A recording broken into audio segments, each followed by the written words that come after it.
Welcome. Well, thank you for coming, and thank you for being so many. And I got so much praise already, and Marcel got so much praise already, but nothing would work without our team. So really, it goes to everybody else, and everybody else who was working here yesterday. So it was really great. Our school, I just wanted to give you a little overview how our courses and how our whole education works. So I'll walk you through it. Because we all like to end up at the ETW or the ETT, we have two ways to get there. So it's either the climbing way of getting there or through the platform. Actually, I can use this. Do you see all the presentation? Can you? You probably can read. Let me go outside. I'm just kidding. It's very similar to the German system. We actually, or Marcel took it over from the Germans in the beginning, but he refined it, or we refined it over the years, and we extended our climbing courses for 6 days because we wanted to do the exams on Saturday and not take away from the actual coursework. And then we have some additional courses they have to do in order to go from one level to the other. Yeah, but eventually they end up at the ETW or the ETT. And in Austria we have a similar certification, which is just the Austrian version of the ETW. So when we hand out the certificates for ETW, they also get the Baumpfleger certificate, for example. It's written in our Austrian standards now, and so it kind of works great. It also in the Austrian standards about the recertification hours, also for the Austrian Baumpfleger and the Baumtechniker. So it kind of goes hand in hand. Just for a second. Of course, between the courses A, B, and B to ETW, we want to have the people for 200 hours, get 200 hours working experience at the least. Yeah, this is a topic I will bring later on for Mateusz with his logbook. One possibility to how to maybe control this or do this. Good. Mandatory courses to get to the ETW are the SKDA and the SKDB. And then we also offer the SKDC, which and other workshops and courses they can What does it mean, SKT? It stands for Seilklettertechnik, rope climbing access, technique. Rope access technique. It's basically taken from the Germans. They have all the levels named like that too. No chainsaw, rope access with chainsaw, isn't it? Yeah, in the SKDA, this is actually accessing the canopy, really getting into the tree and not dying, not falling down. The rescue situation is very important. We have an exam where we really set them under stress, and they have 15 minutes for the rescue for relatively high, but quite near the trunk. And for some candidates, that is really a big task, big challenge to do it within time, and there's always people failing as well. But we are really very strict, and it's 15 minutes that has to be done. How long is the course? 6 days, from Monday to Friday. Actually, we need the whole time. Nobody's bored on Friday. There's still maybe sometimes still on Wednesday or Thursday. They what is this knot again? And, yeah. So we need it. We can really need this extra day on Friday for some training. We had it a bit shorter in former times, but now it's 6 days. SKDB's big part is rescue again, higher, further out. We call it high rescue with redirection or transition, going back in again, and using the chainsaw, using the spikes. For many people, it's first time spiking on trees, so they need some days to get used to that. There's actually a lot of things coming to the people if they're not prepared, if everything is new. and basic rigging, I would say, just on a stem. Yeah. And SKTC, we have this course for all the complicated, but actually very interesting stuff for the more complicated trees and complicated rigging and more material. And, yeah, but this is not obligatory, mandatory. They don't have to do it. Yeah, we have it just offer it just once a year, but it's always very interesting people doing this and interesting stuff we show them. But that's maybe always full up. There's people that want to see afterwards. There are people Yeah. coming to it. Yeah, yeah. Not many, not so many, because it's not. They don't have to, They don't and have to. as you know, yeah, it's always a problem. Basically, the request that the company has for when it's getting an arborist, they request somebody who already has SKT A and B. AB and the And the ETW is it's asked very much by municipalities and that changed a lot during the last 10 years. And actually, in the Austrian standards, they, in order to register your business for an arborist, as it's part of the gardening and landscaping business in Austria, but as if you want to register your business as an arborist, you have to have at least the ETW or the ISA arborist certification. Yeah, this is a big Pull. yeah, a big goal and a big. This is why many people do it, yeah, because they want to get run their own business and they need this to be in Austria to again because of taxes and all this official stuff. Yeah. It would be interesting. Usually there is mostly climbers there, and all the climbers, of course, learn also what to do on the ground. We don't have a real just groundment or groundy course. We tried to install this. It would be possible, and if more people would call us, make a groundy course for us, we're prepared. We also we have thought about this quite often. We have actually the scriptum, The book. we made a book for that for us. So we are prepared. Come to us. we educate your grounders. It would be an interesting thing, actually. Yeah. You had a question? Yeah. Do you, when you have SKTB, do you have also rescue with spikes? Yes. Okay. Yes, we have rescue with spikes and high rescue. So we have 2 rescue situations, and also for the exam, and also on time. So when our people here get to the ETW, they have done a lot of rescue on stress, on time. Over 6 days. Yeah, it's also 6 days. Yeah. Christian, is any curriculum for this SKTE, SKTB in English, or it's only in German? German and Hungarian, I think. we don't have it on English. We do. We have it. Well, do we we- do. do we? We have the books in English, in Hungarian, and in Slovakian. Okay, so it's The curriculum I have in English somewhere. I haven't used it in a while. Yeah. Slovakian will be fine for me too. So it's possible to buy it, or just No, I will just send it to you. Yeah, we give the curriculums to those people who attend the course, because we were thinking a lot about that as well, selling it. But it's then people buy the book and think they don't need the course, and we're not so happy about this situation, so we actually don't do it. Yeah. How long is the course? 6 days. Yeah, Both also of 6 them are days. 6 days. Yeah. And we also need the 6 days. They're also not bored. SKTC. 5 days. It's just 5 days. It's a bit shorter. Yeah. Because there's no exam.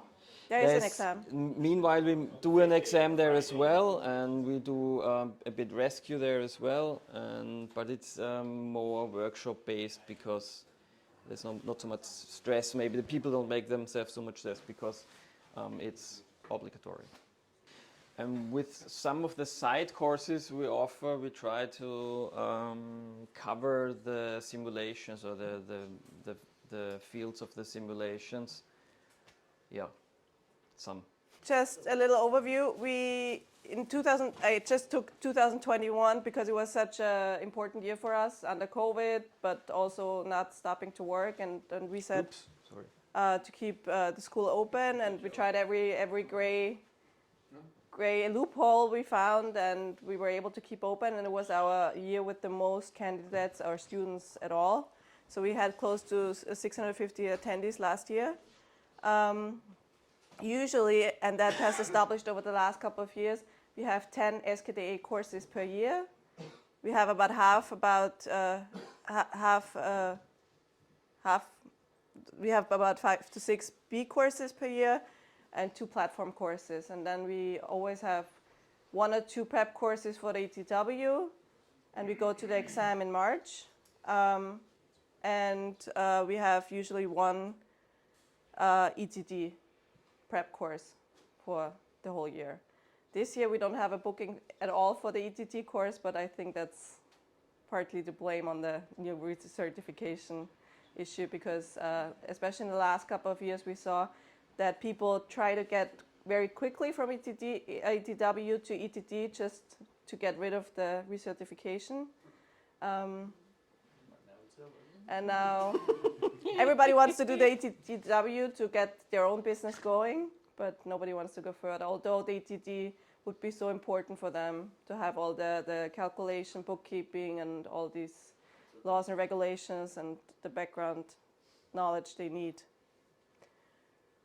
So we start with our ETW prep courses in December. We have 2 days in December for practical training. Again, because we saw in the last couple of years that when people are asked to come to the exam and they're not prepared shortly before the exam of what to expect on their PPE, for example, or how to climb safely, they will fail the exam. And then we had 95% fails just because people doctored with their PPEs and everything else. So we have 2 days in December where we walk them through the exam and the PPE checks and tell them, like, you can't use this, you have to change this. Yeah. Always big discussions. Then in January, we have 1 week of prep course. It's only theory about biology, and Christian usually does a big part of it.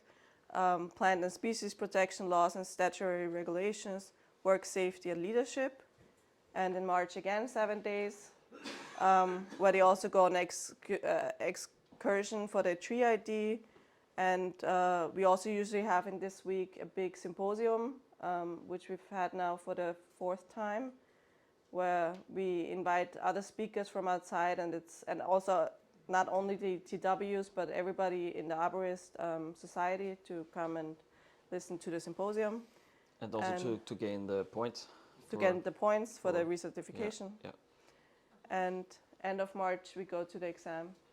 How many days is your total? 14. For the prep course? No, the total course for ETW. 14, yeah. 16, yeah. No, 6 and 2 is 14. Yeah. Yeah. 2 weeks of 6 days. Yeah.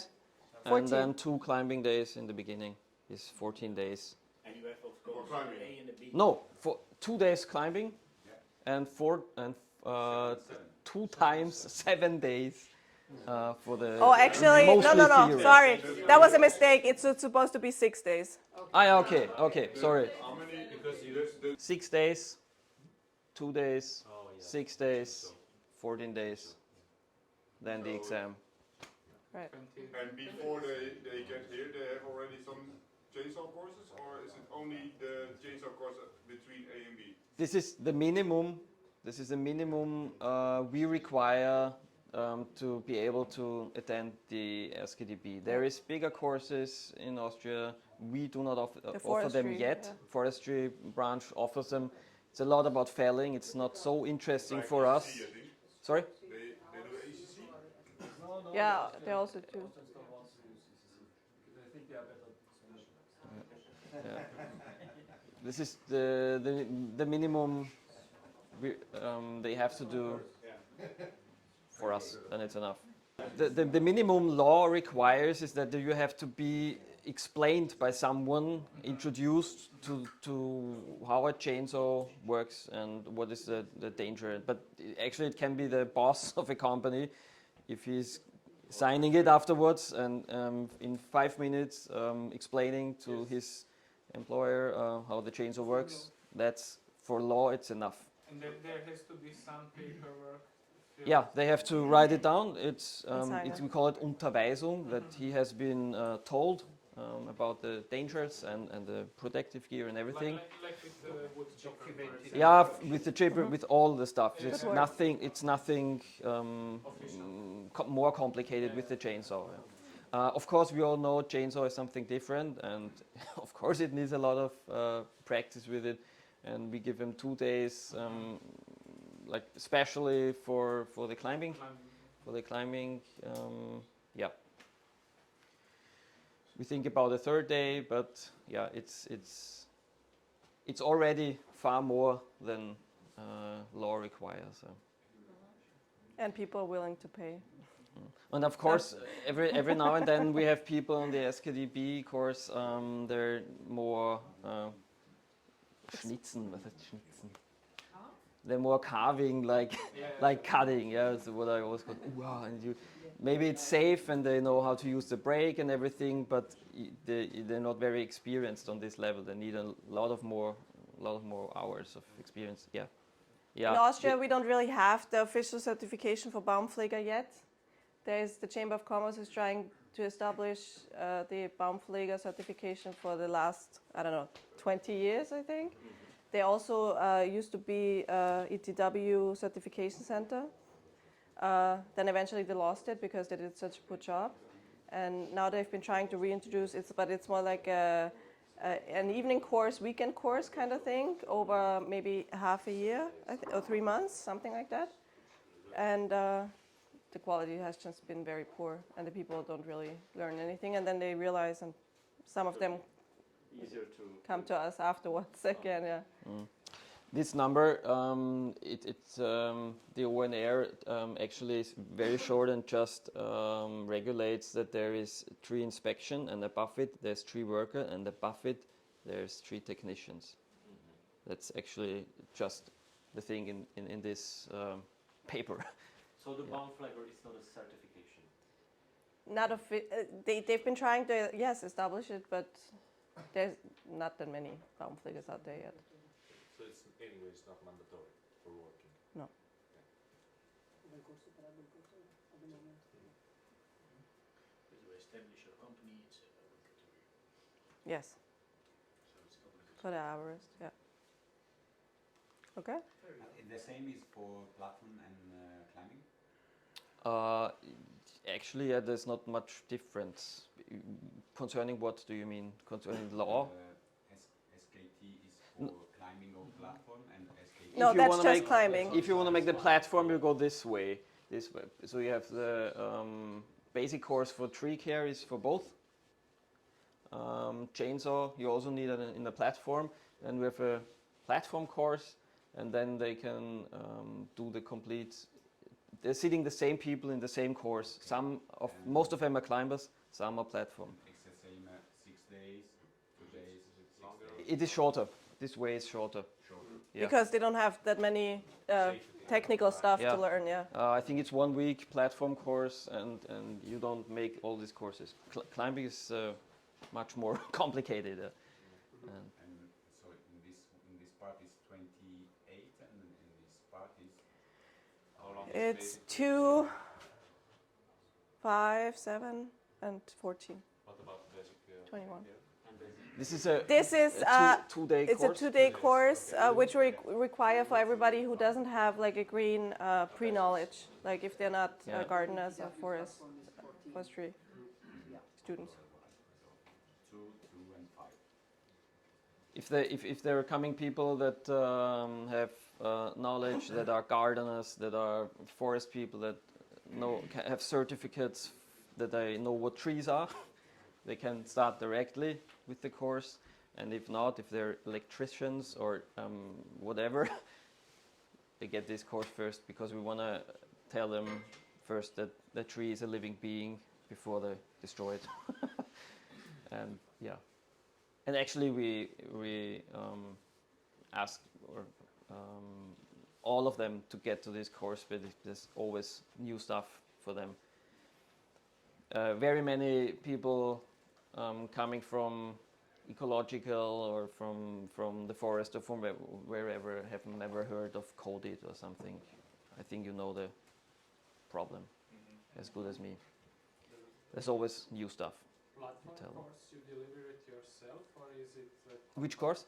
a platform? Do you do it Yeah. with Rootman, or you do it or We do it here in the training center or outside, but with our own equipment. We have meanwhile we have 2 different platforms, a small one, a small mobile one, and a big car. It's quite new. Is there some requirement from the government that it is it like chainsaw? There is no Yeah. license. It's Okay. very rarely regulated actually. Yeah.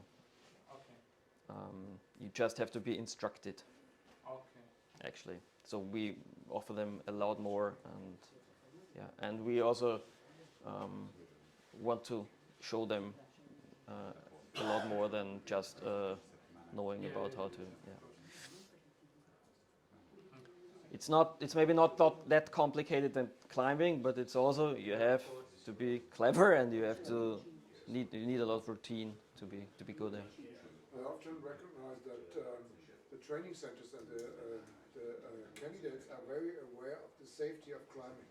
So because they do area rescue and all those things during the education. But I often recognize that people are not aware of how to install or how to man, how to how to move a platform Yeah. truck in a case Yeah. of emergency. Yeah.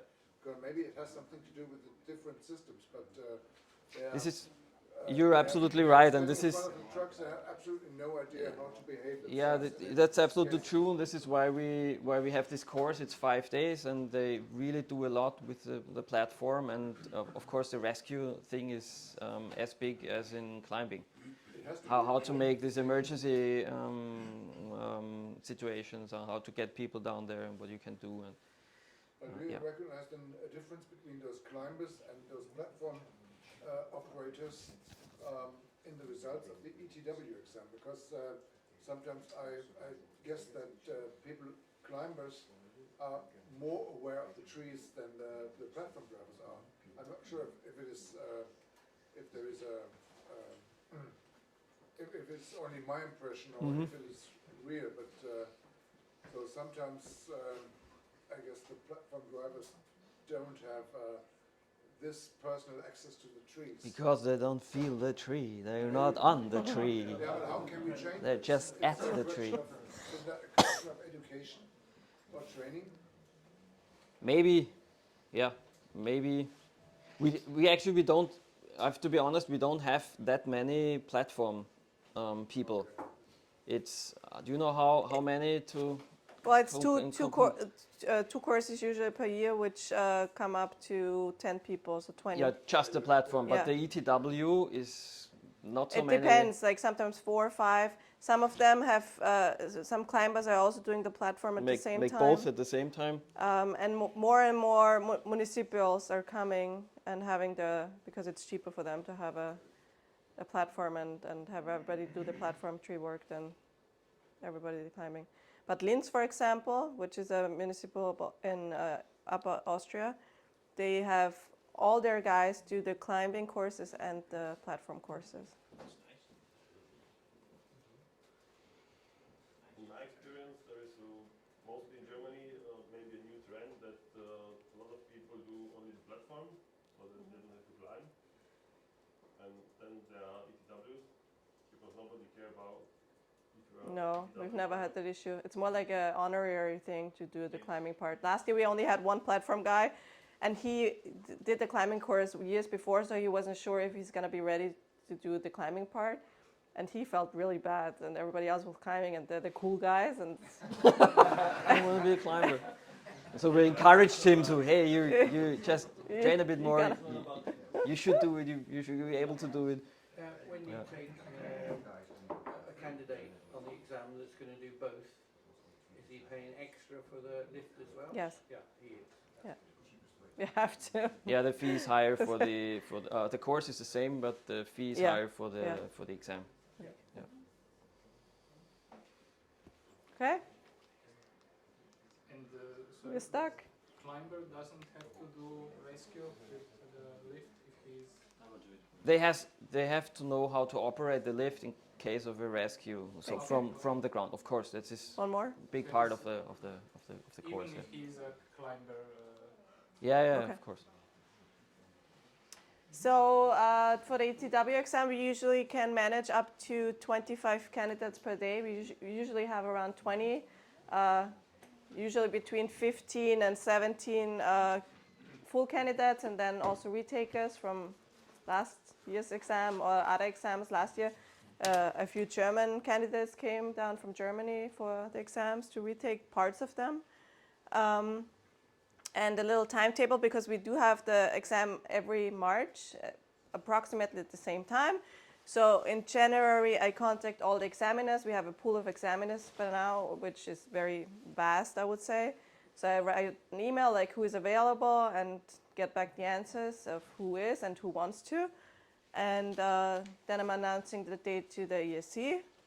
And then everything is according to the rules, hopefully. We get the exam questions and we arrange for the supervisor, and Susanne or Irene send us the certificates and ID cards. And in the week before the exam, I prepare the exam documents, and then on the exam day, last briefing to the examiners, who usually know the drill already because they've been coming for years now. So they arrive and then that's it. On exam day, everybody arrives. We usually have them arrive around 7:30 because we start at 8. And then I collect all the phones, I hand out the timetables and the high-vis vests. And we brief the candidates what's going to happen today, because they don't know like the exact stations, and also the simulations are a surprise. You tell them in the morning which kind of simulation, or just that No. they get Well, they Usually- see it on the timetable. It's the same simulations for all the candidates, so they see it eventually on the timetable, and they get it in the morning? they get it in the morning. Yeah, yeah, that would be. I mean, we had Just a question. no, we had we tried it once, I think, with a surprise, and then they were completely distraught, and yeah, and for failing, they need the chainsaw, and you kind of have to prepare them to go into the right direction, whatever like tools to bring. Do I have to bring my pants? Do I have to bring my? Do I have to? Yes, take everything. It's always Yeah. we always. Do I have to underwear maybe? Yes, bring it. Do I need a rope? Only need cash money. Money. Okay, that's a good answer. Yeah. Just bring extra money. Dutch solution. So yeah, then we start with the written part. We do them all together, usually in this room, all at the same time. So we are away with the written part, and then we separate them in teams of 2, the candidates and the examiners, and then we start. This is my master time plan. That's how we manage to get like through 20-25 candidates per day. It's very small. I don't want to show you any details anyway. This is where the candidates' timetables are all the way through, and these are the different stations. And I highlight, this is the written part. Then we have, depending on how many candidates, we have 3 to 4 climbing stations, plus or minus 1 or 2 platform stations. The oral exam station, the simulation, another simulation, and the tree ID. And the tree ID we usually just do in between. Whenever they have a break, they can come and come with their team member and do the tree ID. How many examinators you are using in one day? Examiners, at least as many as candidates. Yeah. So in this case, last year we had 16 candidates. We had 20 examiners. Because And how many do you have to pay them? well, that's the big issue.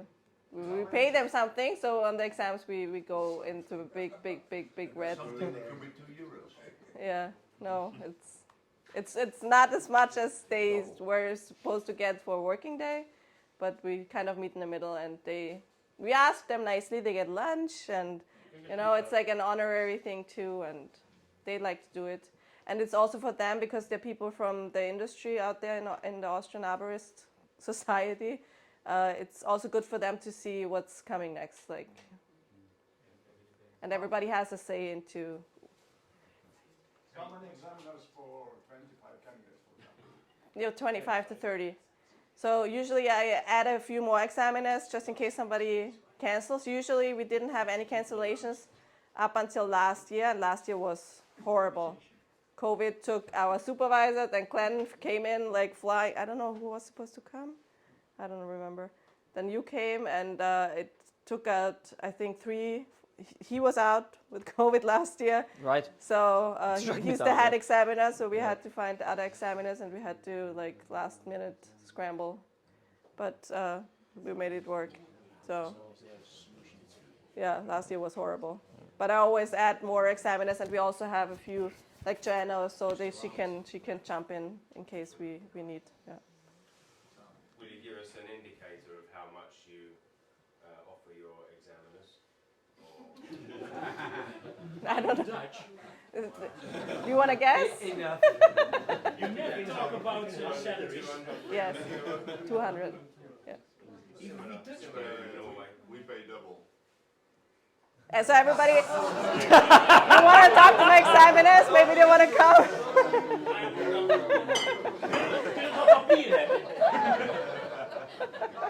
I think I will pay less next time. You're sitting here. Zullen we gaan, Henk? Kom, we gaan. Every country is different. Of course, every exam fees are different. So. This is a certification center. I think it's a worry. If you look at the certification numbers and you see the rising costs. Yes. Willem, can you start please? Because nobody It hears. is a certification center. It's something to think about for the EAC or CPM. Is that the effort of organizing a certification with having more examiners than candidates. It's something to think about. Yeah. Well, my belief is, and I think also Marcel agrees with that because he's been doing this even before me. We keep the exam fees for the candidates low, so they don't get too disencouraged, in case they fail, because it's a big chunk of money for them anyway. So if they do our prep courses, who usually do all our prep courses, we kind of make up for the loss in the exams on the prep courses. The biggest loss is our retaker exam, because I don't even want to charge them the full exam fees because nobody would ever come back, and I don't know, just be sad and sit at home and be frustrated. Huh? So and it's also hard for me to ask the full exam fee if they just come in for the oral exam, which takes 15 minutes. So they have to travel usually from a different part of Austria to here, do 15 minutes exam and then leave. So we kind of give them, and that's the biggest thing with the retakers exam. So usually I ask them to wait another year to be part of a big exam, so we don't have that much loss. But if it's too many retakers, we usually add an exam in June, where we just do retakers, and that's on the house basically for everybody. But You have a system that encourages people to come to certification. That's what it's all about. yeah, well, we do want to get them certified. We don't You're want them to be dependent upon candidates, frustrated. So if you drive the candidates away Right. because you're too expensive. Well, and for some of them, it's really expensive. The whole education. I mean, in Austria, usually education is for free. So we are very lucky that we're in a position where we have now a name and a reputation that people are actually coming to us and paying that much money. But yeah, I don't want to make them feel like we are just taking advantage of them. So sometimes but to be honest, if you look to other branches and other worlds of fields of work, the ETW is not the most expensive education in this world. So there's, if you look into business, No, but in staff our or industry, whatever, yes. yeah, The landscaping, gardening. yeah, but it's forestry. it's something for grown up. It's like a second, what you call secondary way of education, and there's more costly things than the ETW. Okay, Yeah. it's a lot of money, but you will be able to earn a lot of money and live on it. It's professional, so.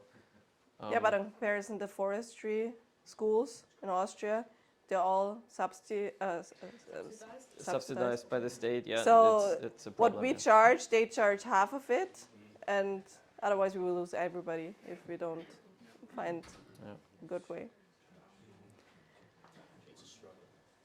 Do you want to say anything about the simulations? Yeah, we'll go through this very quickly because we have done most of it yesterday. I was just writing down the 6 simulations and asking myself where the students or the candidates get their knowledge from, where they can get it from. And I'm very happy that we have these standards now that you introduced yesterday, because they really fill a big gap, like I've written here, ground stabilization, for example. That really fills a gap, and we can offer for free to the people and say, read it. Okay, it's in English. It's just in English right now, but we think we'll start translating, and this is a really big first step. Protecting the trees in construction sites. We have a national standard. We talk about that. We have a course about that. It's within the ETW. Felling and rigging is actually a big gap, and we always see this in our school at the exams, and I see it as a supervisor in different other countries. It's always the same problem, like I spoke yesterday. So maybe we should do something here. Sorry? The UK, the Arboricultural Association. Is good or not good, or what do you mean? You should have a look. You should have a look. Yeah, should do that. Okay. Next one. Could you one page back, bring? Just could you step to the side? I would like to take a picture from the Austrian standards numbers. We can show you the book downstairs. Yeah, we can show the standards. Yeah, What is quite interesting that this standard moved from the landscape to the field of landscape to the field of the construction people, I would say. And because they should know, actually they should know how to, what to do and what not to do. And Would you trust them though? Sorry? Would you trust them though? No, because I think most of them know about the standards, but they just don't care. Money. But it is changing. It starts changing, especially in those countries that have tree protecting laws. It's totally different there to the others. Sepp? Excuse me. I would say this is a very good standard about the appendix, what is hanging on. There you have a program, you can fill out who, when was it, where was it, who was there, and what's the next steps. Who wants to come into the pool, what is construction or so. It's really, I have to look at it, it's very good. Mm-hmm. And yeah, we have the problems that the Austrian standards are expensive, and we started to discuss about giving it to the people, really buying it and giving it to them, or if they should buy it themselves, but no one buys a €100 book, or it's just some papers. The whole book is €400, so the single standard is it's done this way in Austria. Yeah. We're not allowed to copy it, of course. It's well, we do now for the ETW. It's part of the book. And yeah, but we have an agreement with have an Austrian agreement with standards. them. Yeah, and Glenn?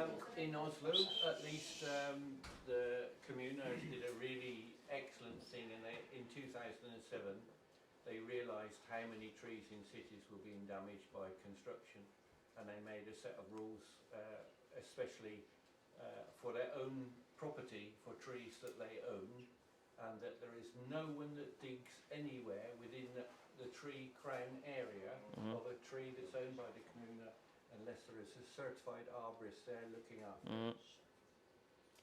I would like to have that as well. Yeah, yeah, It was, that's and it's a good way. now Yeah. standard practice, and different companies can look on our national webpage and see the list of approved arborists, and also the commune themselves have a list of arborists that they use for these projects, so all the construction companies can see who they have to ring to.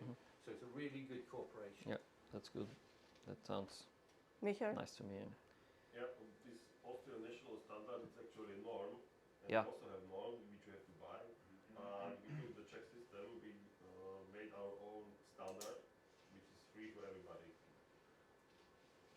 So It should be free. So the spread But, is much more. Okay. This is some Yeah. political Yeah. stuff.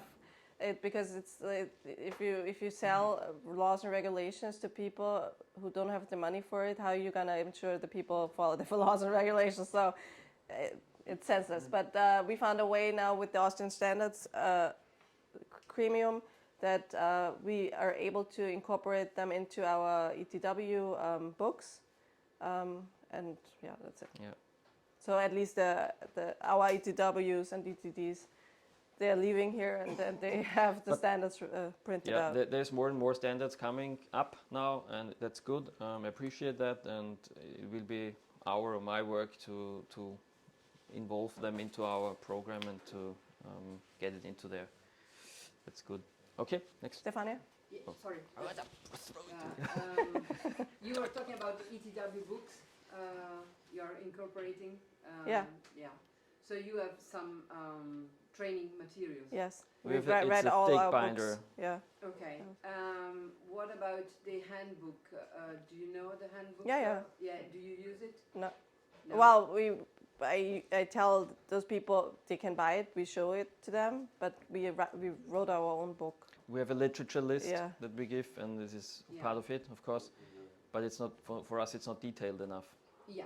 Okay. What's your opinion on that? Is that it's not detailed enough? And what else? Well, it's our book is specialized for Austria, I Yeah, guess. laws and and regulations. It's a for lot here. more than what the ETW book. But if we have candidates from other countries, I usually tell them to get this book and prepare for the exam. Okay. What will be if this book will be able to answer at least the questions of the question bank? So would it be worthy to have a book like this? Not just a list of answers, of course. It's a text, but in this text you should find the answers of the questions of the questions bank. What do you think? Would it be worthy to have a book For like us this? to use it? Yeah, as Well, a we tool. just have a very, we have our own layout of how to make books. We can show you, either I show you here electronically, or I show you downstairs eventually. But we have a different layout, different, like we're working with like Pädagogen. Yeah. I don't know Who English. help us establish and how to write the books so people can It's easy reading for them, and yeah. and the easy studying the and stuff fonts like that. are For the dyslexic? easy reading. Yeah, Dyslexic yeah. people? Yeah. Okay, Yeah. that's good. Yeah, and just general because they're workers. Tree workers are workers, and they're not used to read a lot actually, and they get when I show them on the first day of the ETW, this is what you're gonna have to read and to learn. They're running. so we really we closed the door before and then panic. So we also we take care for them, and we have a person coming here telling them how they could a bit easier learn, or what they can do in a pedagogical way, whatever the word is. You teach them to learn. We teach them to learn. This is we start with this in the ETW, teaching how to learn, how to maybe have some hints or some extras, them, some pluses, and to sure, help them. yeah. And people like it actually quite much. I can understand. I didn't expect that. We started, let's do it, and they liked it. Excuse me, how they transform to the ETT level if they are not able to learn? Well, Only part of sometimes them it's not the is- issue that they because they're such technical people. They're not people from the university who are used to study and read books for the whole life. So we get the knowledge across, and they eventually get all the knowledge, but they just have to absorb it differently than There's students from university. There's always people, quite many actually, not so few as I expected, that really have problem with writing or with reading, and you wouldn't realize. I never our realized field- they're clever and everything. They completely know what you're talking about. And then I see the test, and who has written this? Oh my gosh, that's really clumsy. And then they tell me I have a writing problem. I say, really? Okay, I will do that and take the anxious or the fear away from the people. Of course, they have to write something, and we also like train them speak before the others, in front of the others, and that they have to talk a bit, and because it's a lot about talking, and at the exam to train that. Yeah. Okay.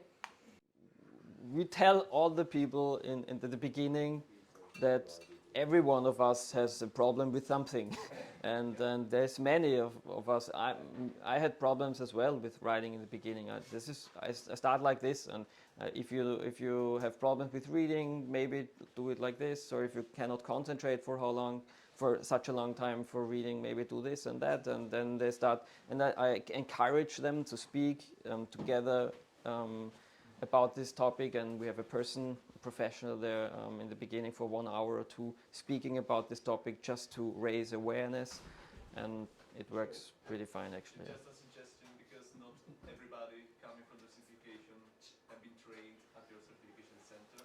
Maybe on an Most. But then I'm talking generally about Europe. Okay, yeah. And, Okay. I think maybe it's just a suggestion to add a poll into the application every time. Do you have? But then you're like stamped, you're branded, you're the dyslexic person then. Why? Because just the certification center is bringing it. Because I have the Okay. certification, so if you have some needs, Mhm. that I need somehow to help you. Mhm. So I have to be prepared for it. Because Yeah. you need some extra time, and I Yeah. don't want to. You take could- care- you- I don't you- want to take care of it just at the moment. Yeah. In the morning when you come with it. Of course, you could So I will you prepare, you could do we that. will- I know. I we get the will idea now. reserve Yeah. what you need, but I need to prepare it in Yeah. front. Yeah. There is still some kind of notes, so he can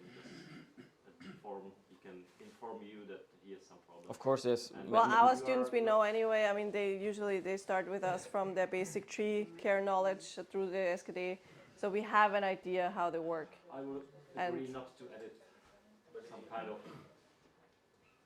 When you have an open structure, they can come to the secretary or someone else or to the Yeah. teacher and tell it before. Yeah. You don't give during the course extra of time. during the course of- For the exams? No. No. No, but the tutor comes in one day during the ATW, and she does like all she gives them tips on, I don't know, like how to study easily, but they also do a test like to find out how they study best, if they listen, if they talk, if they read, if they whatever the type is, and then she also offers them that if they want to talk more to her, they can Yeah, and yeah. get more tips and. In the Yeah, you for the or reading, writing, or also orthography. Yeah. They it's like if you cannot see clearly without your glasses, and you ask me to read, and I'm not able. It means that I'm not able to read, or I have not the right tool to show you that I'm able to read. That's the point. So extra time during exams, it's very, very important for dyslexic people. Even though they learned through your pedagogue how to be more skilled in doing that. But as it is a neurological characteristics, it doesn't go away.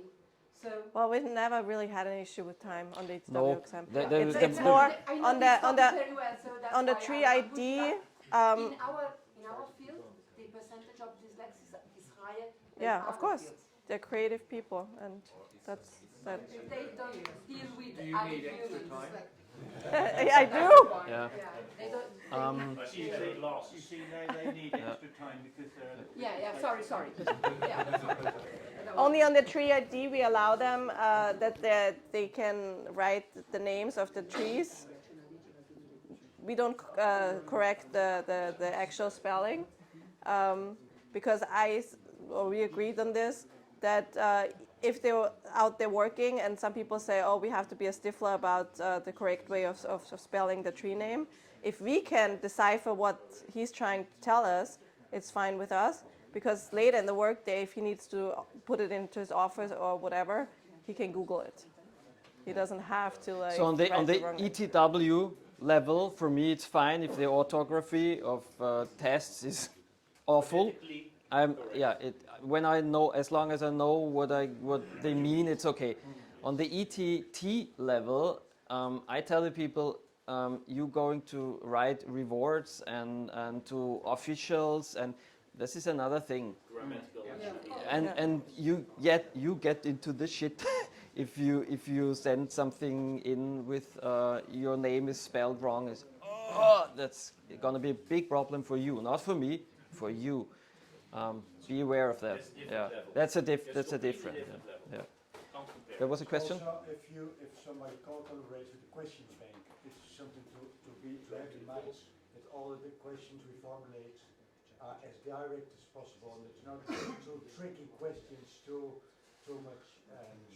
Well, that's the issue, not only for the dyslexic people, also for German-speaking people, but also for if we have, in Austria we have a lot of bilingual people, so if they take the exam and I don't understand the German question, they will not understand it because it's like a tricky question. Yeah. Mostly straight questions would help, yeah. Anything else about this? Yeah, this is what I showed outside. As practical as possible. We give them tools, real materials. They're workers. Next one. Yeah, we also spoke about that. The aerial rescue. Simulation 3, aerial rescue as an essential part. We discussed about that already.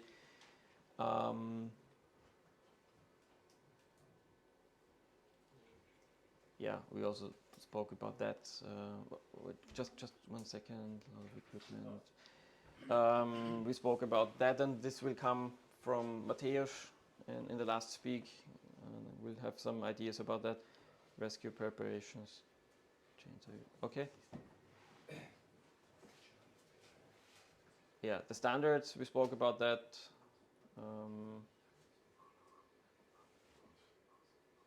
Yeah, that's about it for me. Yeah. For the organizational part, after the exam, we collect the exam documents, we compile the results right away.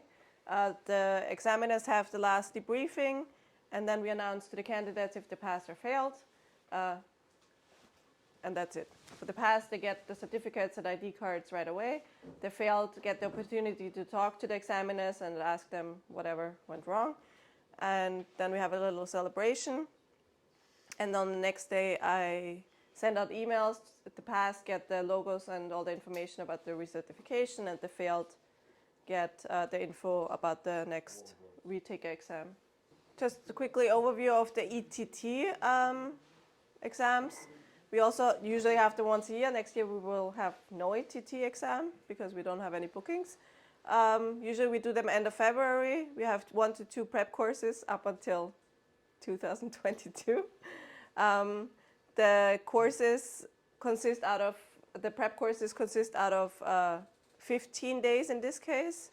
We start in December. We have 4 days in January, actually 6 days, laws and regulations, economy, and 3 days again in February for repetition and exam prep, and then ETT exam. we can do one ETT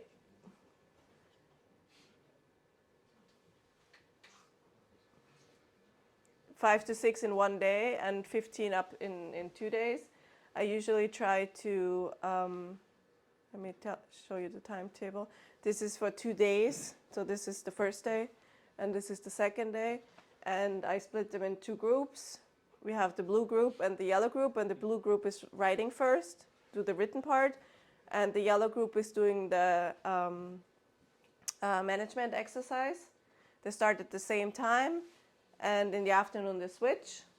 And once the people from the case study are done, or the management exercise, they go and meet the examiners to do the defense exam.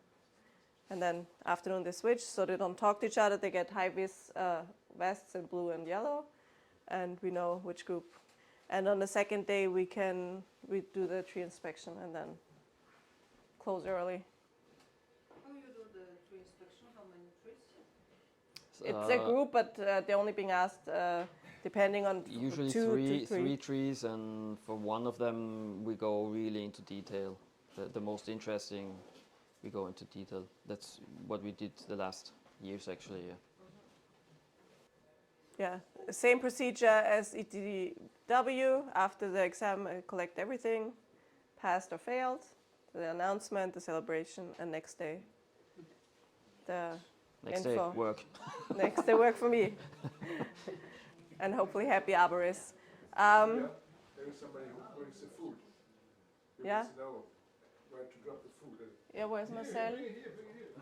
Hier. Willst du mal ausschauen und soll noch was sagen, oder? He was particularly asked for Julia.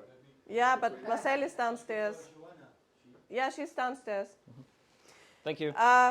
So how we choose our examiners was the big question on the program, but there's really nothing really behind it, because when I started with Marcel, he had already a big group of people who would be coming as examiners. So we use the same group basically, and we just add either ETW or ETD graduates who show interest, and we consider them good to be examiners,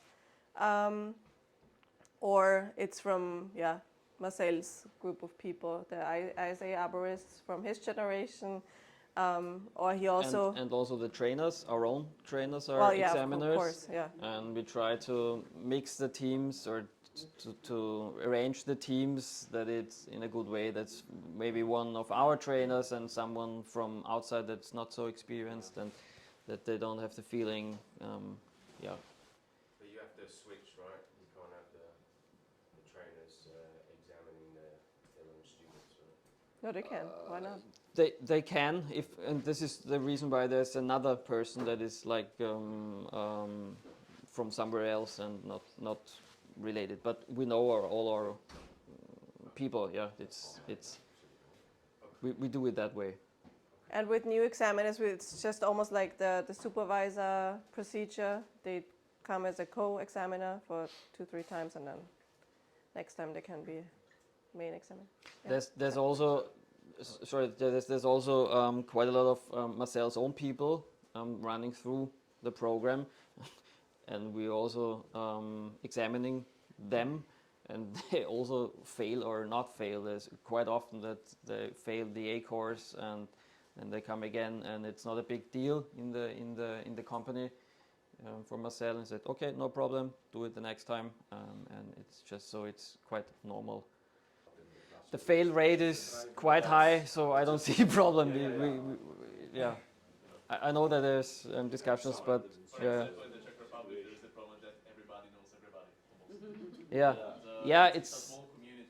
It's the Same here, to be honest. We would have to send this person to take a certification to another country. Yeah, we have no different climbers. We know, it's the same in everywhere. Yeah. Any questions? No questions. We need a coffee break. Thank you.